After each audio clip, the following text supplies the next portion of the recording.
Diabetes की definition, introduction, types और उसकी लाइफ डायग्नोसिस। तो इंट्रोडक्शन में सबसे पहले है कि डायबिटीज़ है क्या। डायबिटीज़ ये एक क्लिनिकल सिंड्रोम है जो कि एबनॉर्मलिटी से एसोसिएट करती है। एबनॉर्मलिटीज़ किसकी? High plasma glucose level in blood. ये चाहे फास्टिंग के वक्त देखो या तो फिर आफ्टर इंजेक्शन ऑफ फूड, यानी कि इंजेक्शन ऑफ फूड मतलब यहाँ पे फूड से क्या मतलब क्या जिक्र हो रहा है?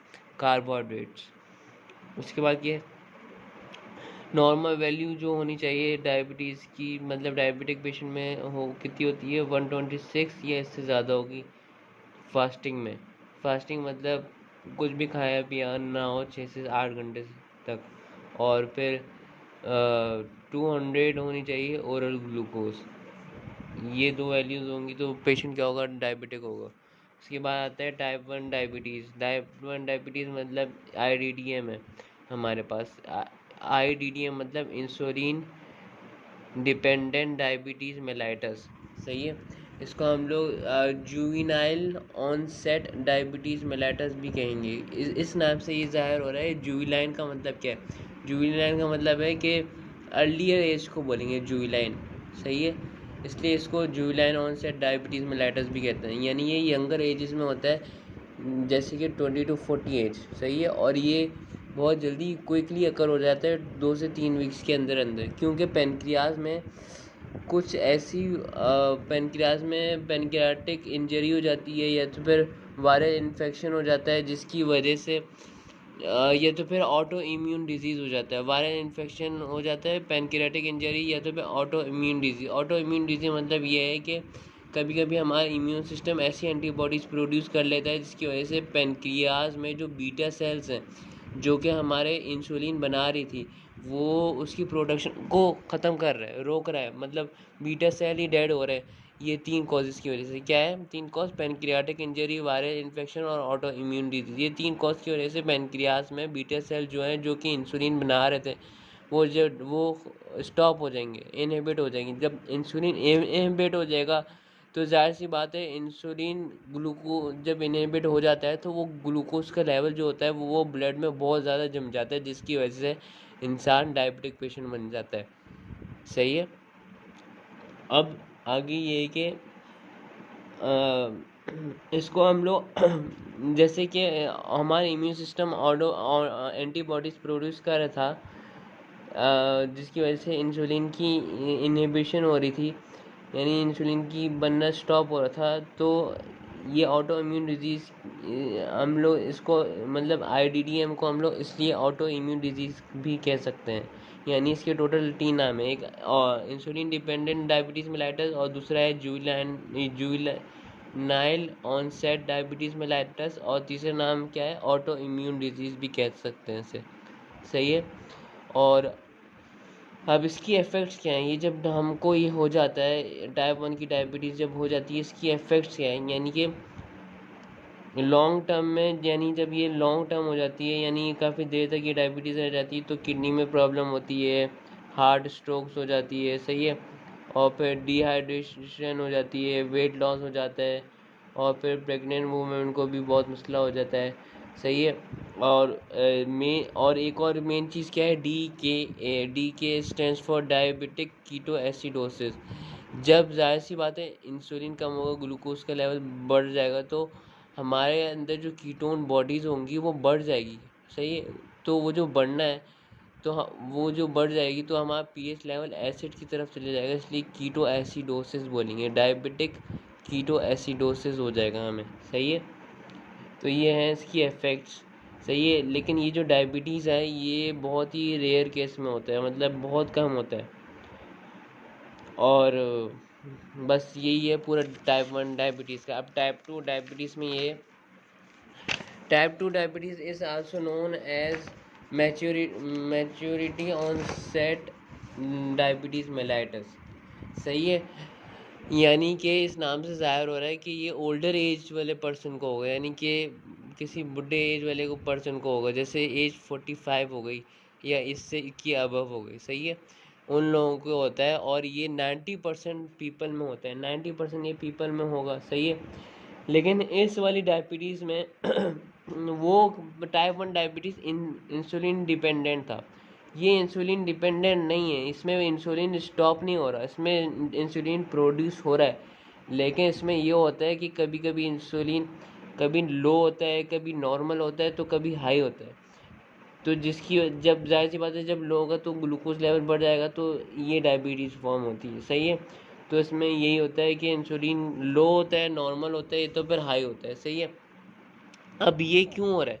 ये इसलिए हो रहा है कि इंसुलिन रिसेप्टर की वजह से होता है। इंसुलिन रिसेप्टर एक ऐसी चीज़ है जो कि हमारे इंसुलिन को पकड़ के हमारे ब्लड के सेल्स के अंदर डालता है। सही। जब इंसुलिन रिसेप्टर नहीं होगा तो हमारे ब्लड के जो सेल्स हैं वहाँ पे इंसुलिन पहुँचेगी ही नहीं, जिसकी वजह से ग्लूकोज टूटेगा नहीं। तो जब ग्लूकोज नहीं टूटेगा तो ब्लड के सेलुलर ब्लड के जो सेल हैं उसके अंदर ग्लूकोज ज़्यादा हो जाएगी। सही है। तो जब ये बढ़ जाएगा, इंसुलिन रिसेप्टर जब नहीं होगा और इंसुलिन ट्रांसफ़र ही नहीं होगा ब्लड सेल में, तो क्या होगा? तो ग्लूकोज का लेवल बढ़ जाएगा। सही है। और absorbance of insulin in cell is known as insulin resistance. सही है।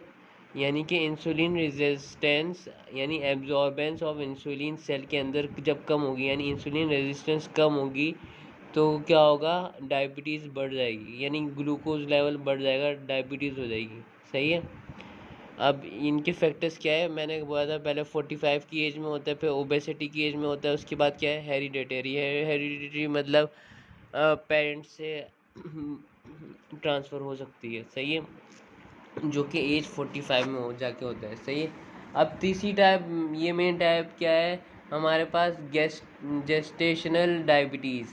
ये एक ऐसी कंडीशन है जो कि वुमेन को होती है जिसको डायबिटीज़ पहले से ही ना हो।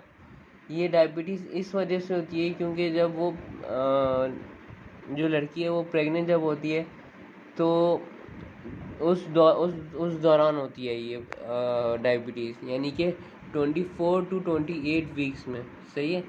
अब जब ये डायबिटीज़ होगी तो उसकी क्या असरात होंगे? उसका सबसे पहले असरात ये होगा कि उसकी ओबेसिटी और ओबीस जो है इसका बॉडी मास इंडेक्स बढ़ जाएगा, यानी कि ओवरवेट हो जाएगा। सही है। मतलब संभालना मुश्किल हो जाएगा। और एक मेन बीमारी ये है, इसमें मैक्रोसोमिया हो जाती है। ये है मेन पॉइंट।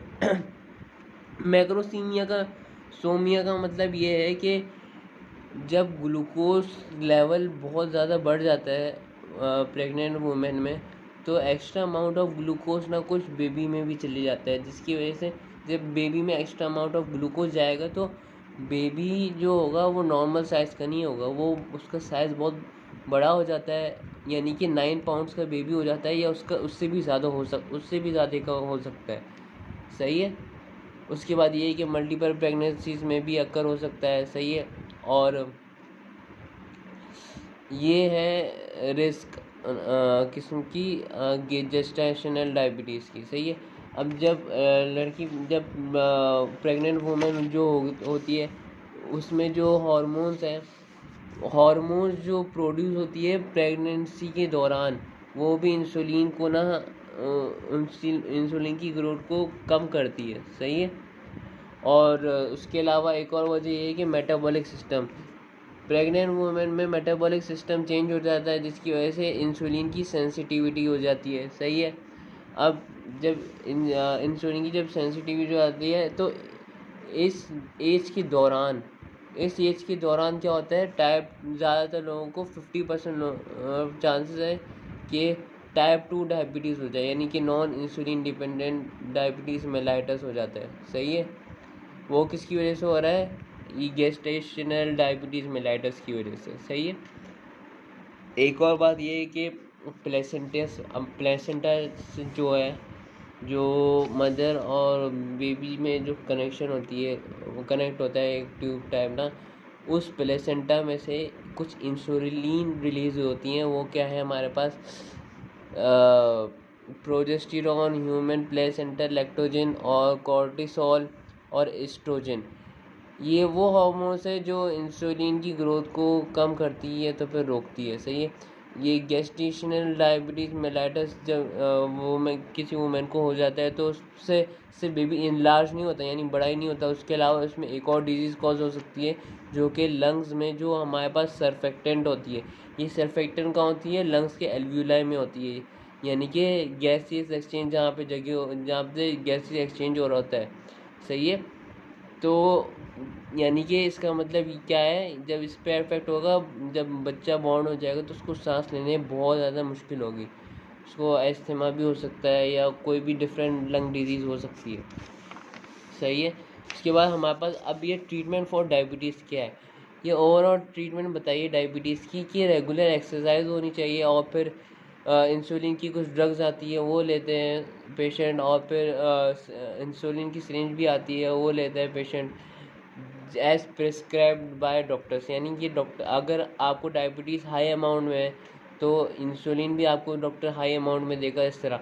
यानी डॉक्टर जिस अमाउंट में हमको ये अमाउंट में इंसुलिन लेने बोल रहा है, हमें उसी अमाउंट में लेनी होगी। उसके बाद ये कि balance diet with accurate carbohydrates.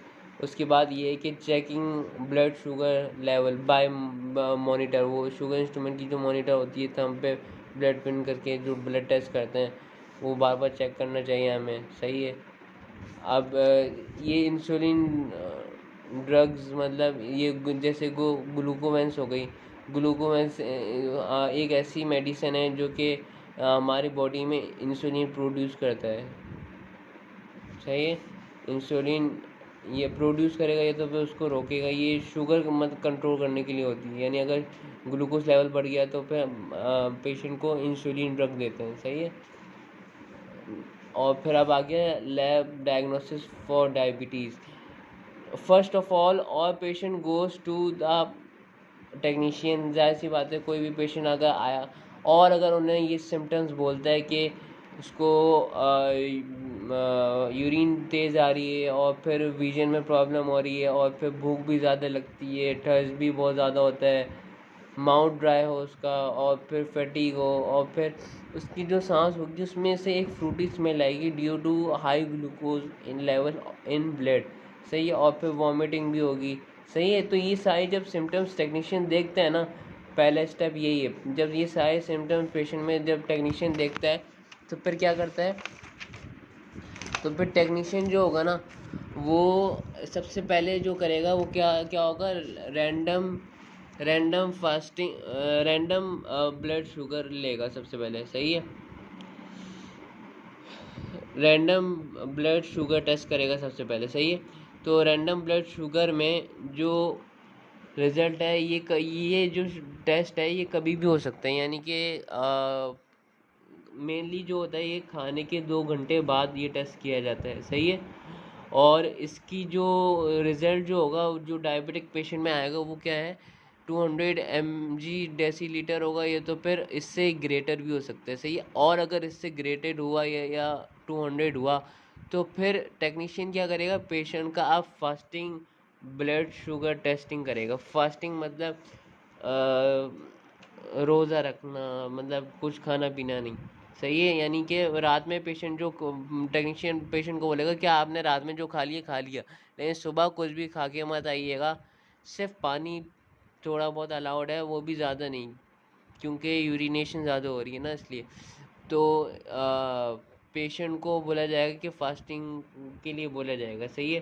फिर जब फास्टिंग होगा तो उसमें ये होगा कि फास्टिंग ब्लड शुगर टेस्ट में जो रिज़ल्ट आएगा डायबिटिक पेशेंट का वो क्या आएगा, 126 मिलीग्राम डेसीलीटर। सही है। और अगर 100 से 126 हो तो इसका मतलब है प्री डायबिटिक है, यानी कि इसको डायबिटीज़ होने वाली है। सही है। और फिर अब ये जो तीसरा स्टेप हो गया। सही है। अब जबकि इसमें भी रैंडम ब्लड शुगर टेस्ट में भी और फास्टिंग ब्लड शुगर टेस्ट में भी दोनों में डायबिटिक रिजल्ट्स आ रहे हैं, यानी कि ये रिज़ल्ट और ये वाला रिज़ल्ट जब दोनों में आ जाएगा तो फिर डॉक्टर समझ लेगा ये अब ख़तरे की बात है, अब इसको ना HbA1c टेस्ट कराओ। यानी कि ये वो टेस्ट होता है जो कि पुराने 3 महीने 90 डेज़ का रिज़ल्ट देता है, ये कि ग्लूकोज हीमोग्लोबिन से किस तरह अटैच्ड है, और फिर ये उसकी वजह बताती है कि डायबिटीज़ इसको हुई क्यों है, सारी कॉजेज़ बताएगी कि किस तरह हुई डायबिटीज़, कि किसी इसको डिजीज़ की वजह से तो नहीं हुई, या तो फिर हेरिडिटरी की वजह से तो नहीं आई, ये सब देखते हैं। सही है। और अगर ये HbA1c टेस्ट का जो रिपोर्ट है वो 6.5 आई या इससे अबव आई, तो ये ख़तरे की बात है डायबिटिक पेशेंट के लिए ना। सही है। और इसमें बेसिकली हम लोग क्या टेस्ट करते हैं, ग्लाइकेटेड हीमोग्लोबिन। ग्लाइकेटेड मतलब ग्लूकोज और हीमोग्लोबिन दोनों जब मिल जाते हैं तो उसको हम लोग बोलेंगे ग्लाइकेटेड हीमोग्लोबिन। सही है। ये हो गया चौथा स्टेप। अब जब इसमें डायबिटिक रिजल्ट जब आ जाता है तो फिर आखिरी टेस्ट क्या होता है हमारे पास, आखिरी टेस्ट होता है GTT टेस्ट। ये बहुत इम्पोर्टेंट टेस्ट है, ये बहुत इम्पोर्टेंट टेस्ट है। इस टेस्ट में ये है कि GTT stands for glucose tolerance test. ठीक है। तो इसमें ये है कि डायबिटिक पेशेंट जो बहुत ही सीवियर हो जाती है, यानी कि ग्लूकोज लेवल हद से ज़्यादा हाई हो जाता है, तो फिर ये GTT टेस्ट किया जाता है। सही है। ये बेसिकली ये जो प्रोसेस होता है ये किसके लिए होता है, ये प्रेग्नेंट वुमेन्स के लिए होता है जो कि गेस्टेशनल डायबिटीज़ से सफरिंग कर रहे होते हैं। सही है। This test is designed for assess body response toward glucose level, यानी कि ये बताएगा कि ग्लूकोज लेवल हमारी बॉडी में एब्जॉर्ब करने की कितनी ताकत रखता है, मतलब कितने एब्जॉर्ब हो रहा है। सही है। उसके बाद OGTT मतलब ओरल ग्लूकोज टॉलरेंस टेस्ट। सही है। ग्लूकोज टॉलरेंस टेस्ट में सिंपल वो ले रहे हैं, ब्लड का सैंपल लेके टेस्ट कर लेते हैं। ठीक है। इसमें ये है कि ओरल ग्लूकोज टॉलरेंस टेस्ट, इसमें सबसे पहले इसमें अब देखो ये GTT जो टेस्ट है इसमें फास्टिंग की ज़रूरत नहीं है। सही है। और GTT टेस्ट जो टेस्ट है वो टाइप 1 और टाइप 2 के लिए किया जाता है। जैसे ये अगर GTT टेस्ट में फास्टिंग पहले फास्टिंग चेक करते हैं 125 है, और फिर जो रैंडम होगा वो होगा 200। सही है। अब ये OGTT जो टेस्ट है ये ओरल ग्लूकोज टॉलरेंस टेस्ट है। इसमें सबसे पहले 8 आवर्स ऑफ फास्टिंग पेशेंट को करने के लिए बोला जाएगा। फिर जब फास्टिंग पूरी कंप्लीट करके वो पेशेंट आएगा, सबसे पहले उसकी हम लोग क्या लेंगे, फास्टिंग सैंपल लेंगे, पहला स्टेप। फिर दूसरा स्टेप क्या है, उसको ना ग्लूकोज का 100 ग्राम का ग्लूकोज को सैंपल देंगे और बोलेंगे कि इसको पियो। और फिर जब वो पी लेगा तो फिर डिफरेंट इंटरवल से, यानी कि हर थोड़ी देर बाद, यानी 1 घंटे से 2 घंटे से 3 घंटे तक टाइम होता है, हर इंटरवल में हम लोग डिफरेंट सैंपल लेंगे। सही है। अब वो डिफरेंट सैंपल के रिज़ल्ट ऑफ फास्टिंग के ग्लूकोज का रिज़ल्ट ये फास्टिंग में क्या होगा, 95 होगा। सही है। फिर इसको जब यहाँ पे फास्टिंग के बाद जब ये रिज़ल्ट मिल जाएगा तो हम लोग क्या देंगे, ग्लूकोज का सैंपल देंगे कि पियो। फिर 1 घंटे बाद चेक करेंगे 180 होगा, फिर 2 घंटे बाद इतना होगा, फिर 3 घंटे बाद इतना होगा। सही है। तो इसकी ब्याह पे हमारा OGTT का रिपोर्ट बनता है। सही है। OGTT जो मेन होती है वो किसके लिए होती है, प्रेग्नेंट वुमेन जो कि गेस्टेशनल डायबिटीज़ मेलाइटस से सफरिंग कर रही होती हैं। सही है।